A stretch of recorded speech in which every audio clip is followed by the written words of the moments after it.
পায়খানাটা দমে পাইছে, আজকে যা খাইছে সব ব্র্যান্ড যাবে। যা সব ব্র্যান্ড গেল, কত দামি দামি জিনিস খেলাম। ওরে বাবা রে, এখানে সাপ কি করে এলো? আমি দামি দামি খাবার খেয়ে পায়খানা করলাম আর সেটা সেন্টে চলে এলো নাকি? এবার আমি কি করব যদি কামড়ে দেয়? ওরে বাবা রে, দিল রে।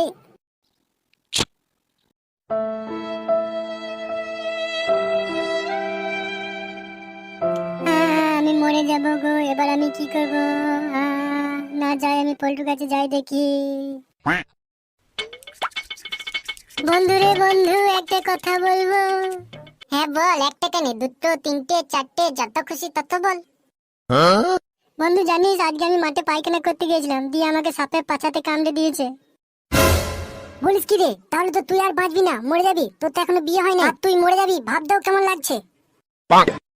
বন্ধু ভয় ধরাস না, কি উপায় বল? আমি বিয়ে না করে মরতে চাই না। শখ তো কম নাই, এদিকে মরতে বসেছি, এখনো বিয়ে করার শখ যাই নাই। বেশ চো দেখি, ডাক্তারের কাছে যাই।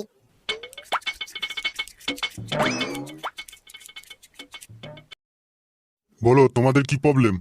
মারাত্মক প্রবলেম ডাক্তার বাবু। কেন, কি হয়েছে সেটা বলো। মানে ডাক্তার বাবু, আমার বন্ধু যখন পায়খানা করছিল মাঠে, তখন ওকে সাপে কামড়ে দিয়েছে।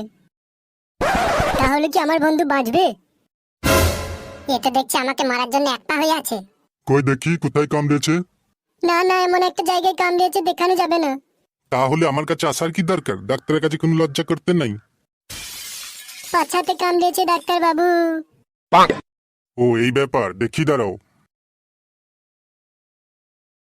আরে তোমাকে তো সাপে কামড়াই নাই, তোমার পাছাতে তো কাঁটা মুখে। তোর সাপে কামড়ালো না কাঁটা ভুগলো সেটা বুঝতে পারলি না।